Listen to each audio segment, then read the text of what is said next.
For decades, the Trump Organization transformed skylines and created thousands of jobs. His buildings and businesses are a testament to his commitment to excellence and his drive to turn dreams into reality. But his greatest construction project was yet to come. The left has tried to demolish President Trump, but there is no bulldozer big enough or strong enough to remove the legacy that he has built or the future he is creating.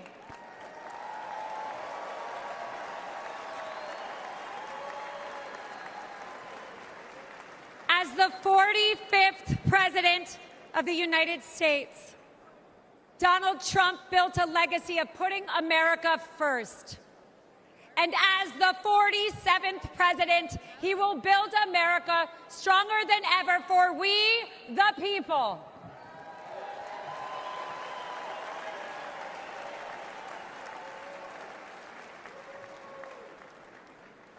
As we stand on the brink of a new chapter in America's story, I am reminded of the country my family fled 4 decades ago. A place marked by religious persecution, oppression, and a lack of freedom. They came here because America is a beacon of liberty and opportunity.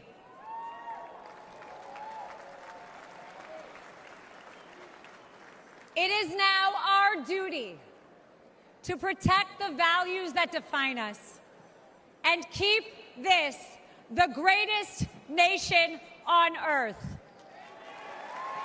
Amen.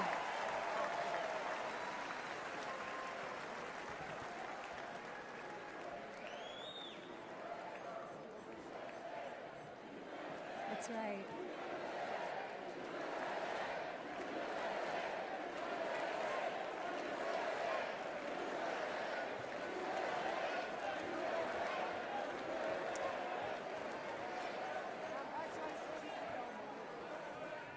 Every attack on President Trump only strengthens our movement.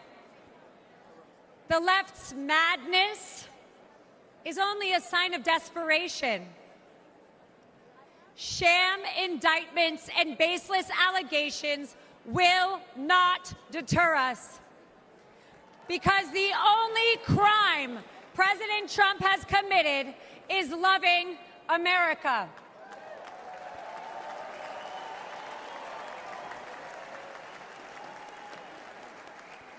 And America, we are winning.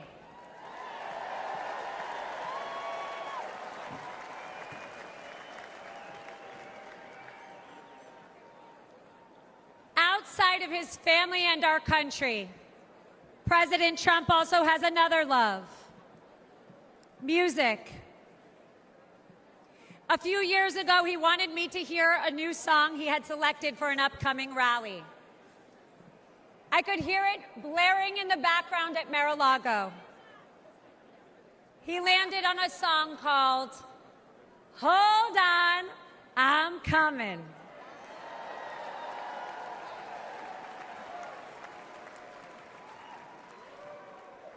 America, we no longer have to hold on. We just have to show up.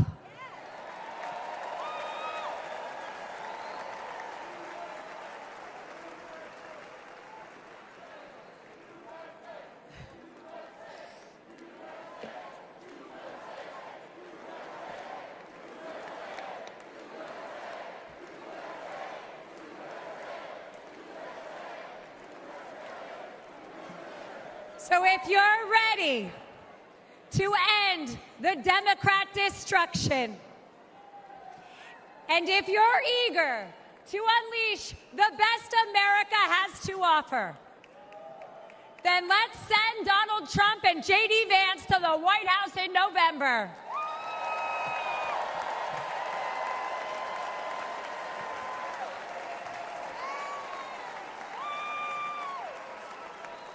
The future of America and the world is bright, and it begins with the unwavering spirit of each and every one of us.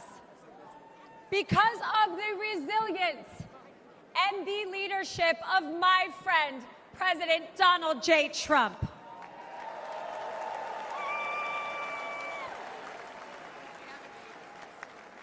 So let us not forget that President Trump did not just take a bullet in Butler, Pennsylvania. He has and will continue to take them for each and every one of us. God bless President Trump. God bless you all. And God bless the United States of America.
All of you will go to the polls, will stand there in the polling place and make a decision.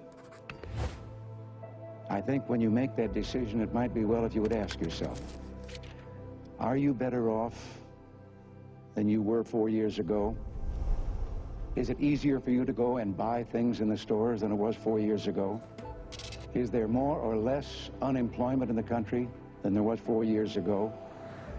Is America as respected throughout the world as it was?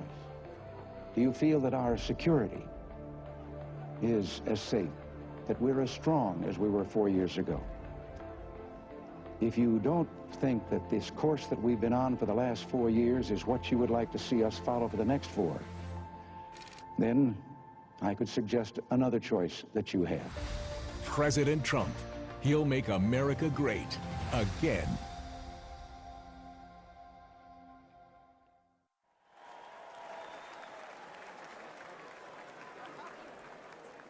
Ladies and gentlemen, please welcome journalist, author, and American citizen, Tucker Carlson. So fun! Thank you! Oh, this is wild. Thank you! I've been... Good to see you. Thank you. I feel like I know about half the people in the room. This is wild. What are you doing? Justin Wells. Thank you, guys. Okay. Can I just say, Peter Navarro is back. Welcome to Peter Navarro. Suffering the fate that has happened to so many who are friends with Donald Trump. Thank you for having me. I have been to many conventions. I have never been to a more fun convention or a convention with better vibes. They literally let Navarro out of prison. First of all, thank you. This feels a lot different from what I thought it was going to feel like. I can't hear you, but I know it's something good. So, I watched the video of what happened in Butler, Pennsylvania about 50 times. I think I was one of about 8 billion people around the world who watched it.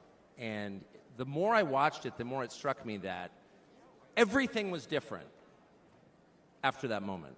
Everything. And this convention is different. The nation is different. The world is different. Donald Trump is different. When he stood up after being shot in the face, bloodied, and put his hand up, I thought at that moment, that was a transformation. This was no longer a man. Well, I think it was divine intervention. But the effect that it had on Donald Trump, he was no longer just a political party's nominee or a former president or a future president. This was the leader of a nation. And I think there's a difference.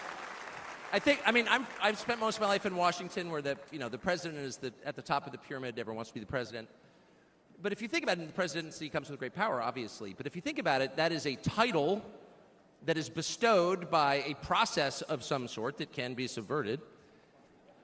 And in the end, it does not confer by itself, as no title does, legitimacy. Just because you call yourself the president doesn't mean that much inherently. I can call my dog the CEO of Hewlett-Packard. It doesn't mean she is. It's true. And you hate to say it, but it is also true, as a fact, that you could take, a mannequin, a dead person, and make him president. No, you could. You could. I'm just saying theoretically possible. With enough cheating, that could happen. But being a leader is very different. It's not a title. It's organic. You can't name someone a leader. A leader is the bravest man. That's who the leader is. That is true in all human organizations. This is a law of nature. And in that moment, Donald Trump, months before the presidential election, became the leader of this nation. That was the most obvious to me. And I have to say, you know, I think it changed him. He reached out to Trump within hours of it that night. And what he said to me that night, having just been shot in the face, he said not a single word about himself. He said only how amazed he was and how proud he was of the crowd, which didn't run. And I thought two things. The first thing I thought was, well, of course they didn't run. His courage gave them heart. A leader's courage gives courage to his people. And the second thing I thought was, this is the selfish guy I've been hearing about for 9 years, really? Not a word about himself? About his people, period. And the second thing I noticed, which I don't think anyone has remarked upon in public, but I'm just going to since I don't have a script, like why not, is that he turned down the most obvious opportunity in politics to inflame the nation after being shot. To inflame the nation, which is an opportunity that almost every other politician I've ever met, and certainly his opponents, would have taken instantly. And they would have said, well, what is this? How did he get shot? Like, how did this happen? And those are real questions that we have to get to the bottom of. But in the moments, the days, the week after the shooting, he did not say that. He did his best to bring the country together. And I thought, this is the divisive figure, this is the irresponsible person. No. This is the most responsible, unifying behavior of a leader I think I've ever seen.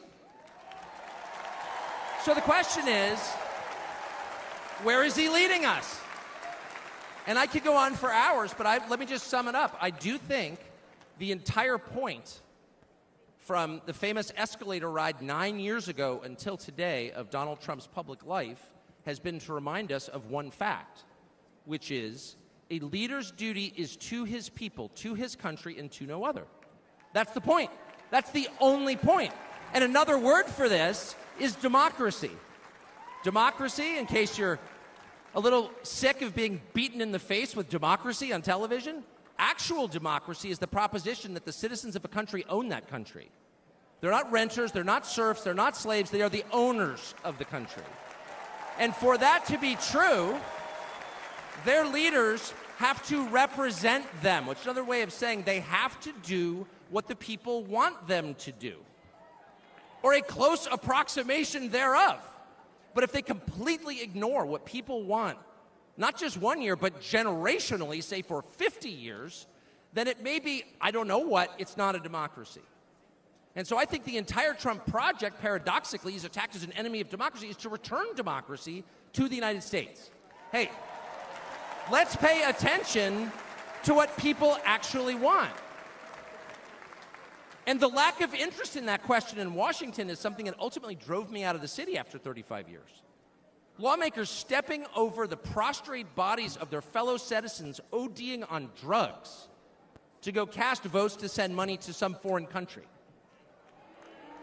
Yeah, actually, we've lost more Americans from drugs in the past 4 years than we lost in World War II. Yeah. Our bloodiest war, more than we lost in World War II. Does anybody care? It is pathetic. It is pathetic.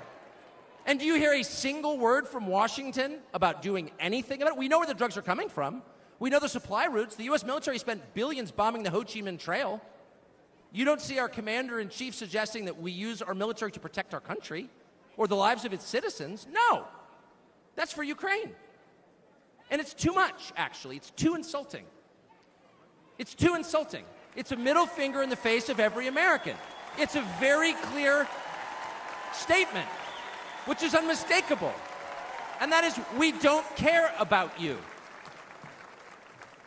And Donald Trump, whatever you say about him, and I think he's a wonderful person. I know him well. By the way, the funniest person I've ever met in my life, actually. You can't be funny without perspective. Or without empathy, which is true. But everything else about Trump aside, he actually cares. Because he's interested in the people who live here, because that's his job. A father's job, his duty is to his family. An officer's duty is to his men. A president's duty is to his citizens. And he seems to be the only one who thinks that. And in his choice for vice president, J.D. Vance, he's made that really clear. J.D. Vance, I'll say this about him, is a thoroughly decent man, and I'll just admit it, a friend of mine, one of the very few politicians in Washington who actually is very close to his own wife, which is wonderful to see. And she's wonderful, actually. But J.D. Vance has views that are closer to Trump's voters than anyone else in Washington in office. Therefore, he's the vice president. That's called democracy. So I will stop on just one point, and that is what's happened over the past month since the debate, and particularly on Saturday in Butler. I think a lot of people are wondering, what is this? This doesn't look like politics. Something bigger is going on here. I think even people who don't believe in God are beginning to think, well, maybe there's something to this, actually. And I'm starting to think it's going to be okay, actually. I do think that. In the day after the midterm elections in 2018, Antifa came to my house. The Democratic Party's militia, okay? I was at work. It was obvious when I was at work because it was public. My wife was home alone. They tried to come in through the front door. They terrorized her. She hid in our pantry. It was on television. It was horrible, actually. It was, I mean, I'm not whining about it. I wasn't getting shot in the face, but it wrecked our day. And the next morning, we're lying in bed, and the phone rings for my wife, and it's Donald Trump, who's not like a regular text buddy of Donald Trump's. She picks it up. Hello? Susie, it's Donald Trump. And it's coming through. I could hear it. You know, I'm lying in bed. Whoa. And the first thing he says is, I'm going to stand guard outside your house. And she goes, oh, that's so nice. And he says, I'll never forget this as long as I live. He says, you know, there's a lot of hate out there. And she said, you know, there is, Mr. President. And then he says, but there's a lot of love. There's a lot of love. And we are seeing that love. I don't think it's human love. And I'll just stop with this. I'm not always convinced that I'm on the right side. I've been on the wrong side many times. You'll never hear me say, I'm on God's side, or God's with me, or even I'm with God. I want to be, not sure I am. But I will say this unequivocally and conclusively. God is among us right now. And I think that's enough. God bless you. Ladies and gentlemen, please welcome Golf General Manager, Trump National Doral, Carrie Tomasco Ruiz.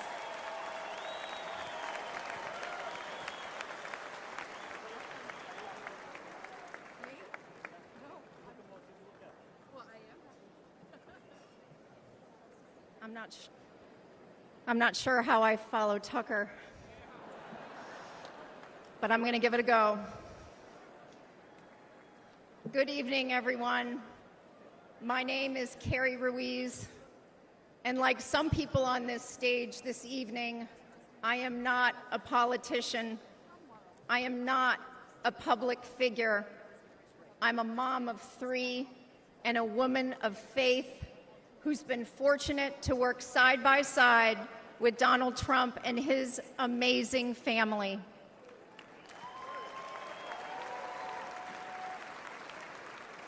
"12 years ago, the Trump Organization purchased the iconic Doral Golf Resort after so many companies tried and failed to create a world-class golf experience, all while turning a profit. With his keen eye for business and uncanny ability to make things better, Donald Trump got to work. He poured hundreds of millions of dollars and his own sweat and tears into the property. He had a hand in virtually everything, and no detail was too small. He didn't just change the carpet or apply a fresh coat of paint. He stripped this legendary resort to its core and rebuilt it the right way.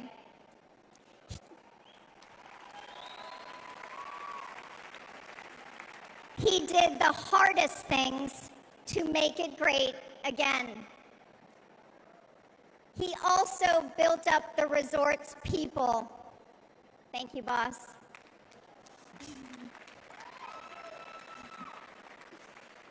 He empowered us. He listened to us, all of us, and he still does. No matter your role, he asks questions. He wants different opinions. He never demands more of us than he is willing to give. He is as generous as he is brave.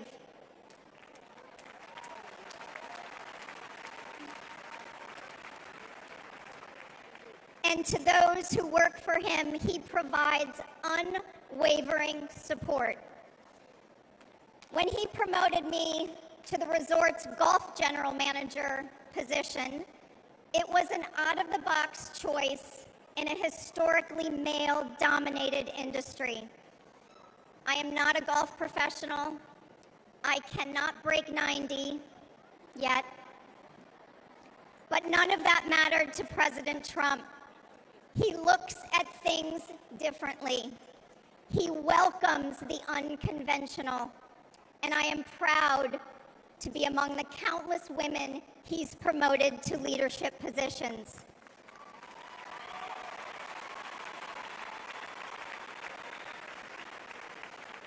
I might add, he did it all while no one was looking. The simple truth is, no one can match President Trump's vision and unrelenting drive to make things better.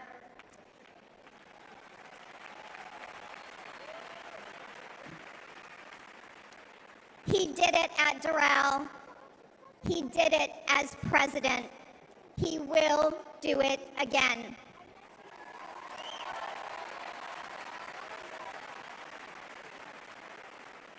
May God continue to bless President Trump, and may God bless the United States of America. Thank you.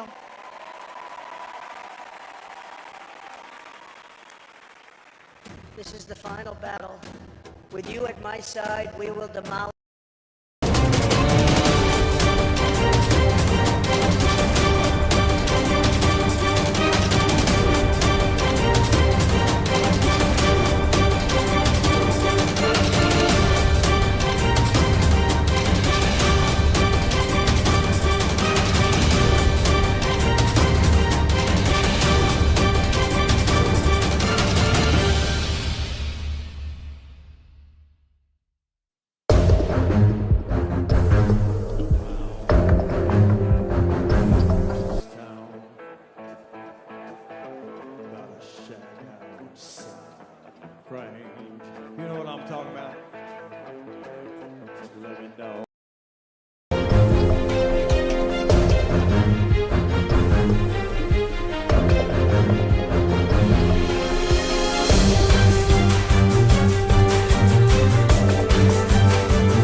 welcome Advocate for Safe Schools, Annette Albright from North Carolina.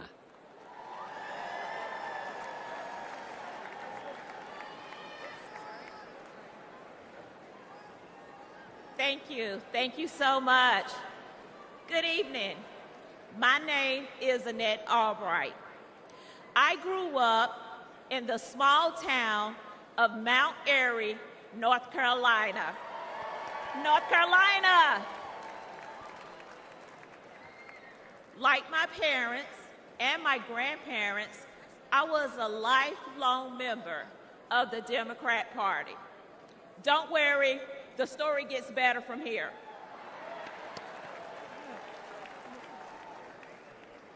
After completing a degree in criminal justice, I started a career working with the North Carolina Department of Corrections. I left my job in the criminal justice system to work for Charlotte-Mecklenburg School District to engage our youth before they got stuck in the system. It didn't take long for me to realize that public schools are a part of the problem.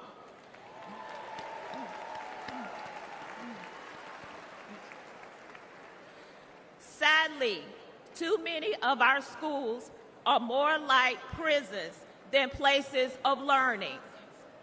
That must change.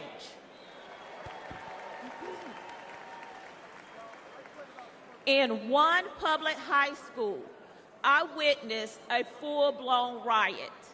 I saw many violent altercations between students and physical attacks on staff. During my 14 years working with the Department of Public Safety, offenders never laid a hand on me. Yet, I was violently assaulted by a group of students in a public high school.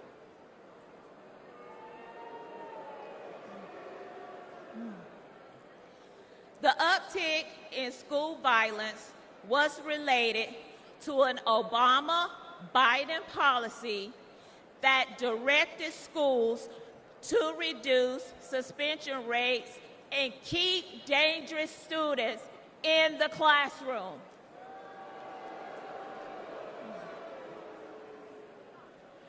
President Trump reversed the Obama policy and put the safety of our kids first.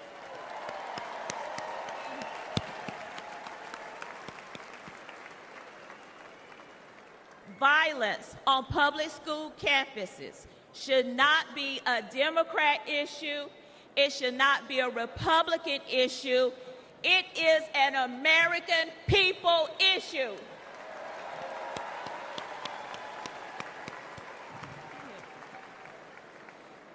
Sadly, I've repeatedly seen that the Democrat Party cares more about appeasing the teachers' union than they do about prioritizing the needs of our kids.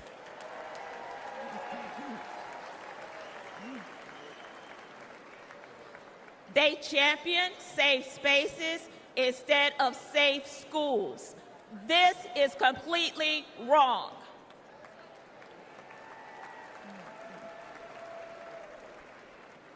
Little by little, I began to see the truth.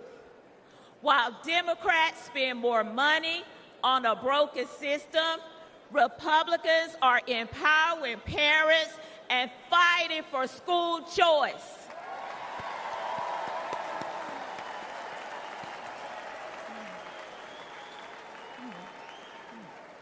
While Democrats think school resource officers are a threat to our students, Republicans know that they protect